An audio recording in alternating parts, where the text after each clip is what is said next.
Dora by Alfred Lord Tennyson, with Farmer Allan at the farm abode William and Dora. William was his son, and she his niece. He often looked at them, and often thought, I'll make them man and wife. Now Dora felt her uncle's will in all, and yearned toward William. But the youth, because he had been always with her in the house, thought not of Dora.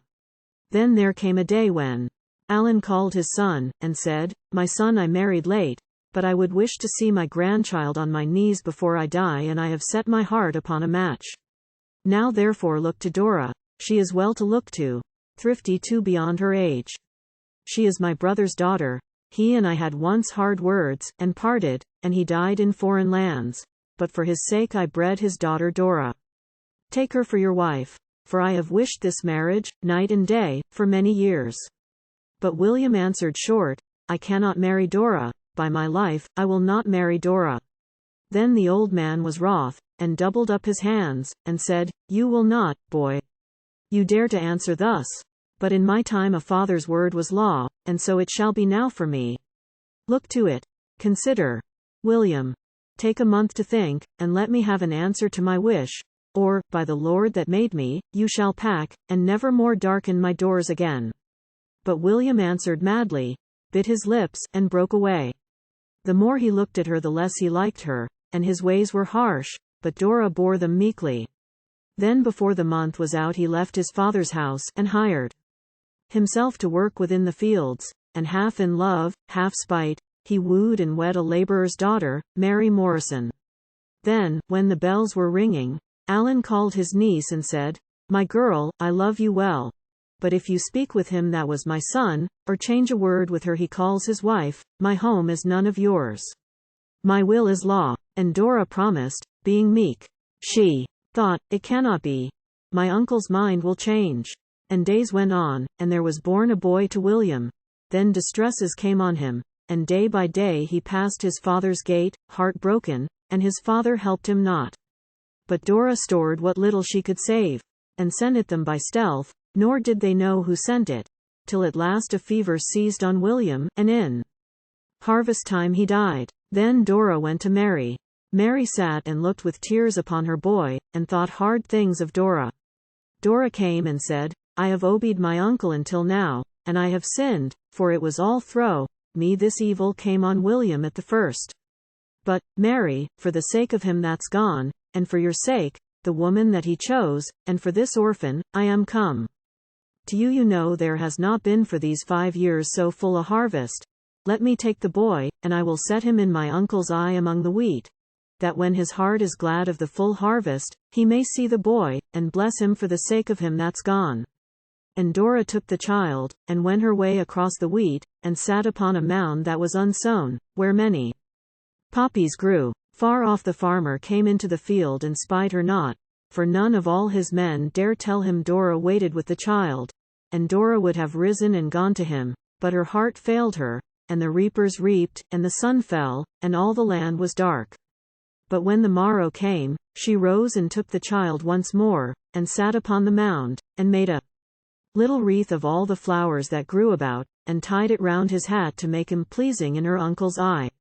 Then when the farmer passed into the field he spied her, and he left his men at work, and came and said, Where were you yesterday? Whose child is that? What are you doing here? So Dora cast her eyes upon the ground, and answered softly, This is William's child. And did I not, said Allan, did I not forbid you, Dora? Dora said again, Do with me as you will, but take the child, and bless him for the sake of him that's gone. And Allan said, I see it is a trick got up betwixt you and the woman there. I must be taught my duty, and by you. You knew my word was law, and yet you dared to slight it. Well, for I will take the boy, but go you hence, and never see me more. So saying, he took the boy that cried aloud and struggled hard. The wreath of flowers fell at Dora's feet.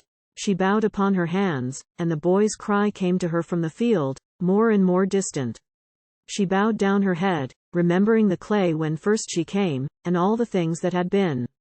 She bowed down and wept in secret, and the reapers reaped, and the sun fell, and all the land was dark.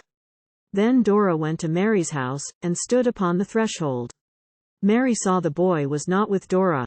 She broke out in praise to God, that helped her in her widowhood. And Dora said, "My uncle took the boy, but, Mary, let me live and work with you. He says that he will never see me more." Then answered Mary, "This shall never be, that thou shouldst take my trouble on thyself, and, now I think, he shall not have the boy, for he will teach him hardness, and to slight his mother. Therefore thou and I will go, and I will have my boy, and bring him home, and I will beg of him to take thee back, but if he will not take thee back again, then thou and I will live within one house, and work for William's child, until he grows of age to help us." So the women kissed each other, and set out, and reached the farm. The door was off the latch. They peeped, and saw the boy set up betwixt his grandsire's knees, who thrust him in the hollows of his arm, and clapped him on the hands and on the cheeks, like one that loved him, and the lad stretched out and babbled for the golden seal, that hung from Allan's watch, and sparkled by the fire. Then they came in. But when the boy beheld his mother, he cried out to come to her, and Allan set him down, and Mary said, "O father, if you let me call you so, I never carne a begging for myself, or William, or this child. But now I come for Dora. Take her hack, she loves you well. O sir, when William died, he died at peace with all men. For I asked him, and he said, he could not ever rue his marrying me. I had been a patient wife, but, sir, he said that he was wrong to cross his father thus. God bless him, he said, and may he never know the troubles I have gone through. Then he turned his face and passed, unhappy that I am. But now, sir, let me have my boy, for you will make him hard, and he will learn to slight his father's memory, and take Dora back, and let all this be as it was before." So Mary said, and Dora hid her face by Mary. There was silence in the room, and all at once the old man burst in sobs. "I have been to blame, to blame. I have killed my son. I have killed him, but I loved him, my dear son. May God forgive me. I have been to blame. Kiss me, my children." Then they clung about the old man's neck, and kissed him many times. And all the man was broken with remorse, and all his love came back 100-fold, and for 3 hours he sobbed o'er William's child, thinking of William. So those 4 abode within one house together, and as years went forward, Mary took another mate, but Dora lived unmarried till her death.